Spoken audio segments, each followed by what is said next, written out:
Chers camarades, nous voilà heureux de nous retrouver. Heureux de nous retrouver après ce beau combat au congrès de Poitiers qui n'a pas été victorieux, mais qui n'a pas été une défaite. Heureux de nous retrouver parce qu'on nous disait incapables de rebondir, d'être utiles, de pouvoir peser sur les événements, et nous allons faire la preuve que nous sommes utiles au pays et à la gauche. Nous sommes aussi inquiets et lucides de la situation de notre pays, de notre peuple, d'une large partie de la population française, inquiets de la situation européenne et attentifs et aussi inquiets de la situation mondiale.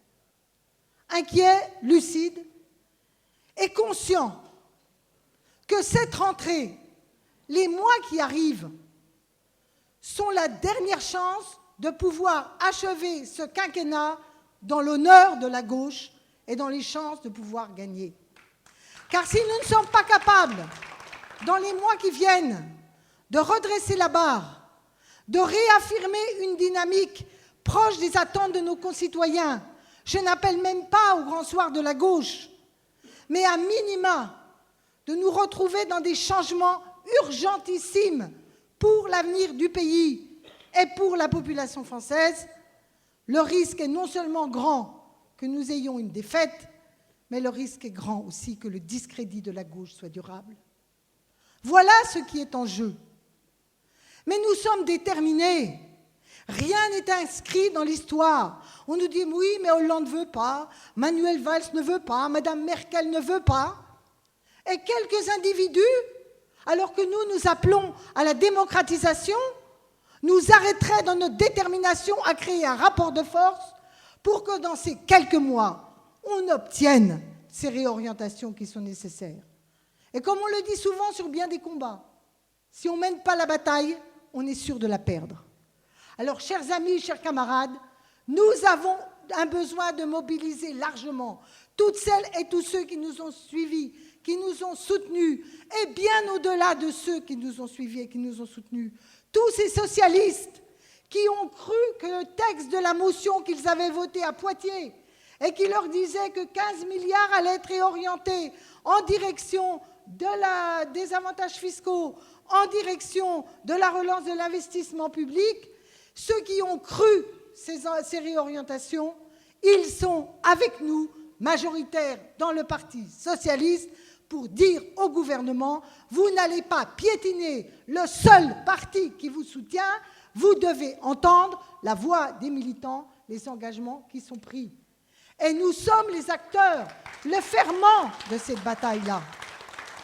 Bien sûr, rien n'est joué d'avance, mais rien n'est perdu non plus.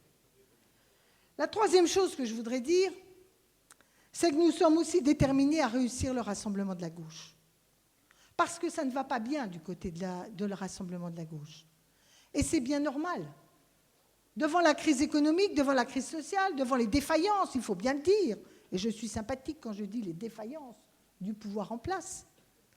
Devant cela, l'émiettement, le découragement, le fatalisme, les jeux personnels prennent le pas sur le reste.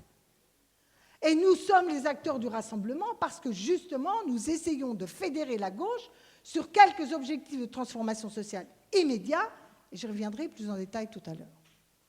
Mais je voudrais vous rappeler qu'il y a un peu plus d'un an, le président de la République donnait un jeune Premier ministre à la France, qui allait régler tous nos problèmes, qui allait enfin créer une gauche dynamique et qui allait redresser la confiance populaire qui était déjà très mise à mal à l'époque. Un an plus tard, la situation, non seulement n'est pas meilleure, mais d'une certaine façon est pire. Et moi, je le dis tout net, Manuel Valls est un problème pour la France, il est un problème pour la gauche. Nous n'allons pas le laisser continuer à entretenir cette illusion qu'il est la réponse en la période actuelle. D'abord, vous avez tous lu, ou en tout cas appris, ce qu'il écrivait dans la tribune, dans les Échos, il y a quelques jours. Mais là, on prétend qu'on n'est pas réaliste. Mais alors, dans la catégorie non réaliste, ils ont quand même le pompon. Croissance, emploi, impôts, il faut continuer la route, la politique suivie. Croissance. Tous les 2 jours, on nous dit qu'on va avoir enfin la croissance. D'ailleurs, quand le président de la République dit on va avoir une croissance, elle est là, 2 jours après, elle est nulle. Ah bon? Voilà. Donc, on finit par se dire qu'il vaudrait mieux qu'il ne fasse pas trop de prévisions. Hein, il nous avait déjà fait le coup pour l'inversion de la courbe du chômage. La réalité, c'est que la croissance française, même si on est très optimiste, elle sera en dessous de ce qui est nécessaire pour modifier le chômage dans ce pays et de modifier pas à 0,0024% du chômage de façon un peu significative, tangible, visible par nos concitoyens. La croissance, elle n'est pas là pour permettre le redressement industriel, économique du pays. Parce que la politique qui est menée n'est pas une politique qui soutient la croissance, mais plutôt qui la bride. Et de ce point de vue, je dirais quelques mots sur la politique européenne. On ne peut pas dire qu'il n'y a pas de problème de l'euro. Oui, l'euro en tant que monnaie commune, oui. Mais les conditions de mise en œuvre de l'euro. Le fameux traité d'Amsterdam, qui déjà dans le marbre écrivait qu'il ne fallait pas que les déficits dépassent, etc., qu'il ne fallait pas que l'endettement soit... C'était déjà une façon de brider les politiques, de tuer dans l'œuf toute idée keynésienne, alors qu'on introduisait à marche forcée le libre-échange généralisé et les politiques libérales. Donc nous avons cette façon d'être contraints et d'accepter la contrainte européenne, et plus encore aujourd'hui avec les politiques d'austérité, nous amène dans une stratégie de faible croissance durable. Et au lieu de se donner de l'air, le gouvernement... tous les jours, il arrive penaud. Oh, ben, faut donner-nous un petit peu de délai, monsieur le bourreau, pour rentrer dans le cadre, dans l'aiguille dans lequel on veut nous faire rentrer. Donc la croissance, nous la revendiquons.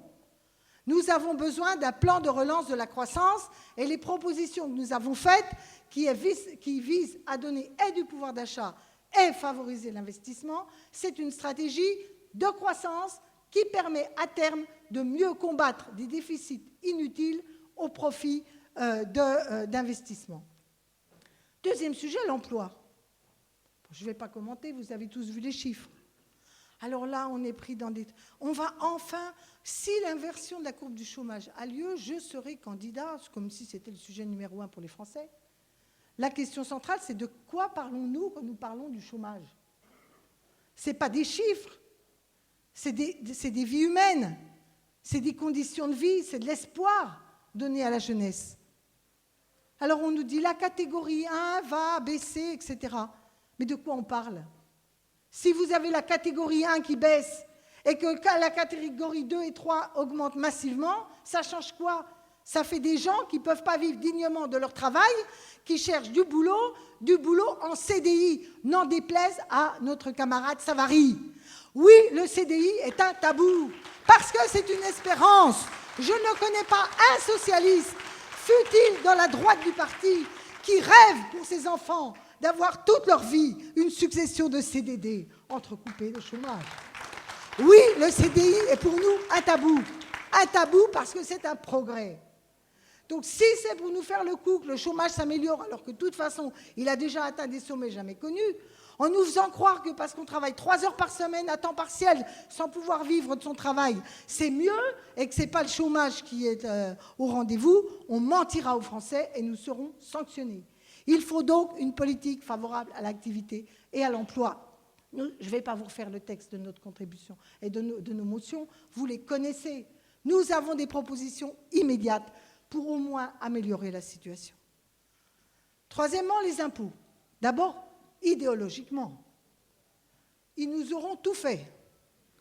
Le coût du travail, le grand handicap de la France, c'est bien connu.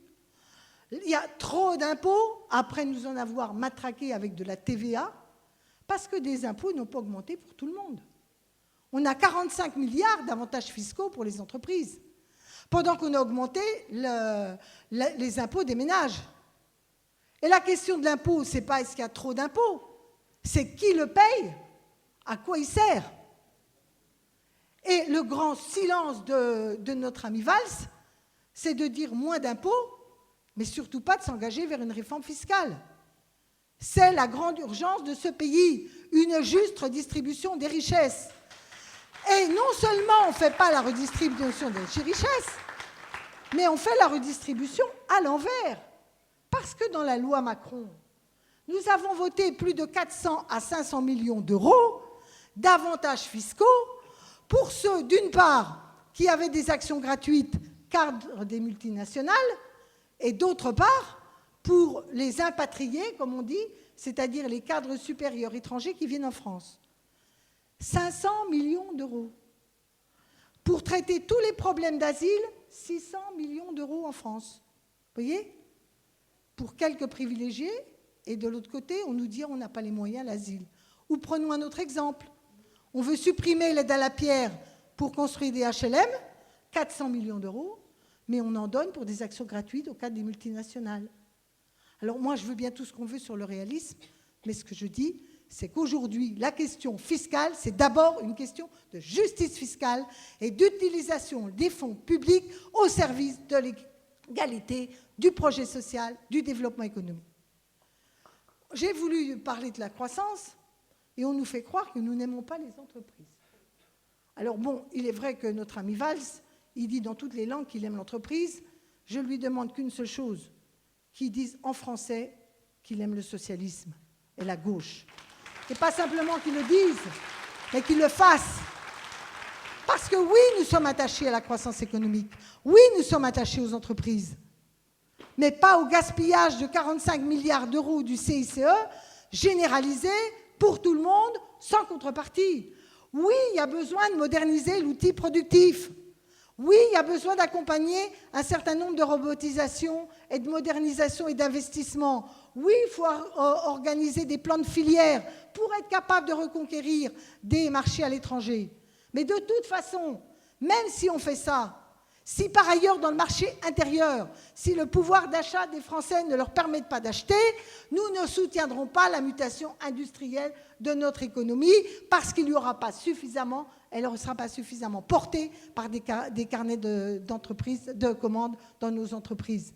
Donc nous ne sommes pas des anti-entreprises, nous ne sommes pas des anti-développement économique, nous ne sommes pas que pour la redistribution. Il faut redistribuer pour mieux produire, il faut mieux produire pour mieux redistribuer l'un et l'autre. Mais ce n'est pas la politique de l'offre.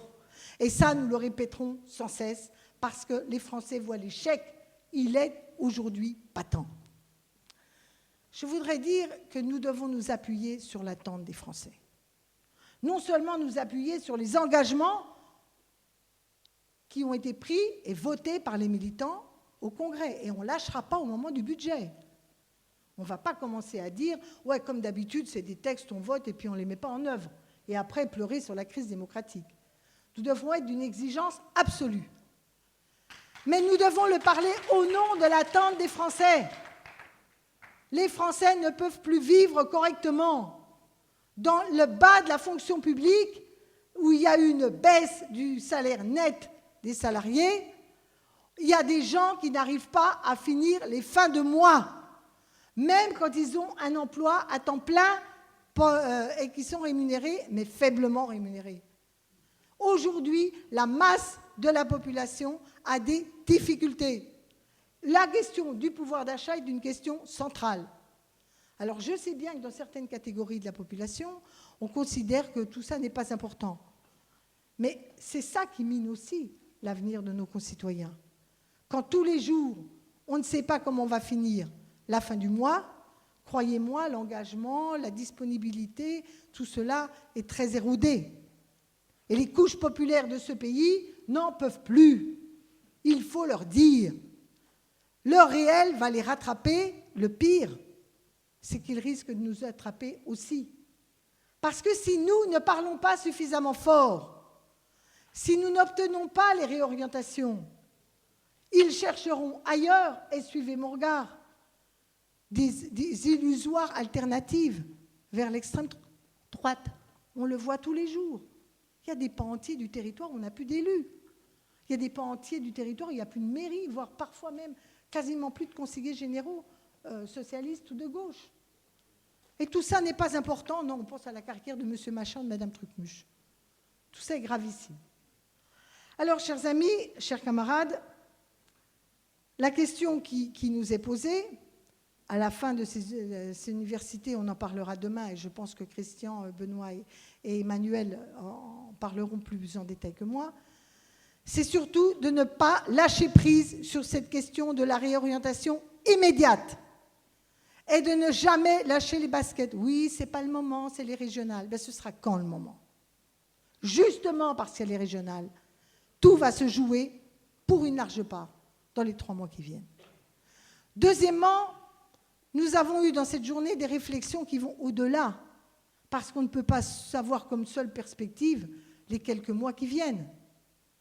Encore que, il va falloir organiser une mobilisation massive contre le rapport Combrexel et la remise en cause du droit du travail qui vont arriver en écho. Il n'y a pas simplement à obtenir les garanties, c'est qu'il faut que ça n'aille pas encore pire et encore plus loin.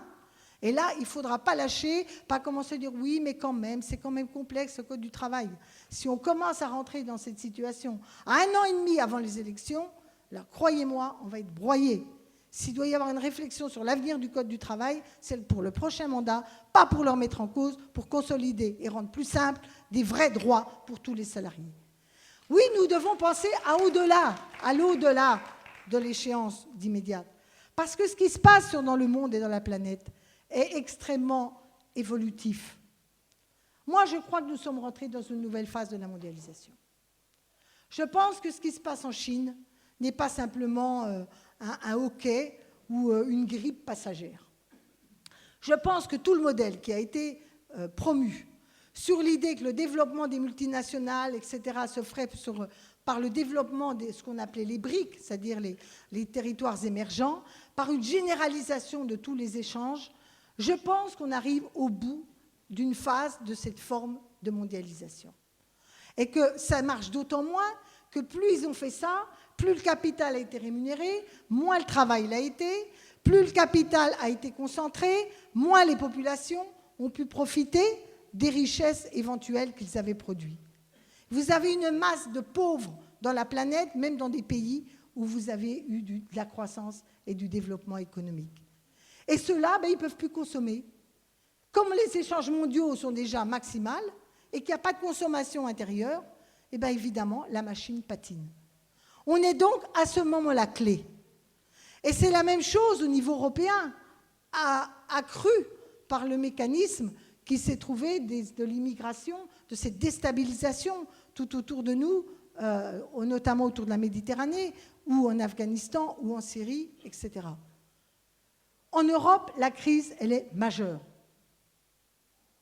Et le cas grec est un moment déclenchant, disons, révélateur de l'ampleur de cette crise. Nous devons discuter de la nouvelle conception que nous avons, à la fois du développement et, en particulier, bien sûr, autour de la question climatique, mais surtout des modes de pilotage du développement par grands continents, notamment au niveau de la Chine. Il faut pousser les Chinois à consommer chez eux. De la même manière, en Europe, les convergences sociales pour que l'ensemble des pays de l'Union européenne voient leur niveau de vie s'améliorer est le seul moyen de faire plus d'homogénéité européenne et d'avoir en même temps un développement économique parce qu'on répondra aux besoins réels des gens et on combattra cette pauvreté et on combattra le dumping social qui nous appauvrit collectivement. Alors, je n'ai pas voulu participer tout à l'heure dans le débat européen, je savais que j'allais vous parler. Vous savez, j'ai été députée européenne pour la première fois en 1984. J'ai beaucoup milité pour l'unité des forces de gauche en Europe. J'ai beaucoup milité pour organiser les gauches de la social-démocratie. J'ai beaucoup œuvré et nous avons créé des clubs avec la gauche des sociodémocrates. D'ailleurs, on est toujours en lien. L'île de Mathéis ne pouvait pas être là. Nos camarades du Lébourg sont en pleine bataille interne. Je vous passe les détails sur les cartes des votants. Donc, nous avons travaillé avec ces camarades. Mais il ne faut pas nous raconter des bobards. Quand il y a eu la Constitution européenne, le débat sur la Constitution européenne, on était 4 pelés 5 tondus dans le groupe social-démocrate à voter contre. Parce qu'ils étaient tous, même mes camarades de la gauche du SPD. Oui, mais tu comprends. Mais je disais, mais attends, c'est le libre-échange généralisé.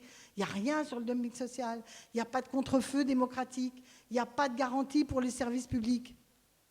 Quand il a fallu voter la dérégulation des services publics, elle était où, la gauche européenne?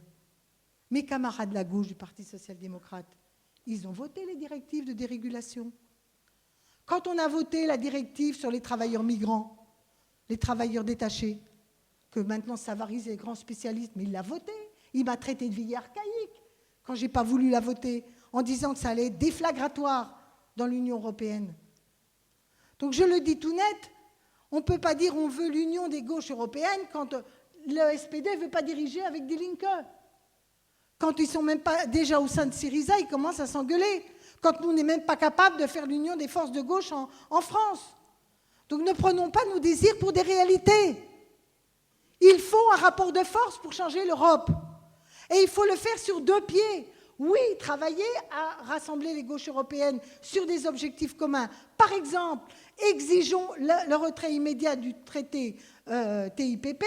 Et par ailleurs, nous, en France, on dit, s'il y a TIPP, référendum en France. Croyez-moi, on est sûr du résultat. Deuxièmement, il faut marcher sur l'autre pied. Nos camarades de Syriza sont dans une situation qui n'avait rien à voir avec celle de François Hollande quand il a été élu. La Grèce n'est pas la France, et la France n'est pas la Grèce. Oui, la France peut faire la dissuasion face à l'Allemagne. Et même pas la dissuasion du faible au fort, en tout cas, à minima la dissuasion du faible au fort. Car comment voulez-vous qu'il fasse l'euro sans la France? La France est contributeur net dans l'Union européenne. Elle ne demande pas d'aide des autres. Elle paye pour les autres.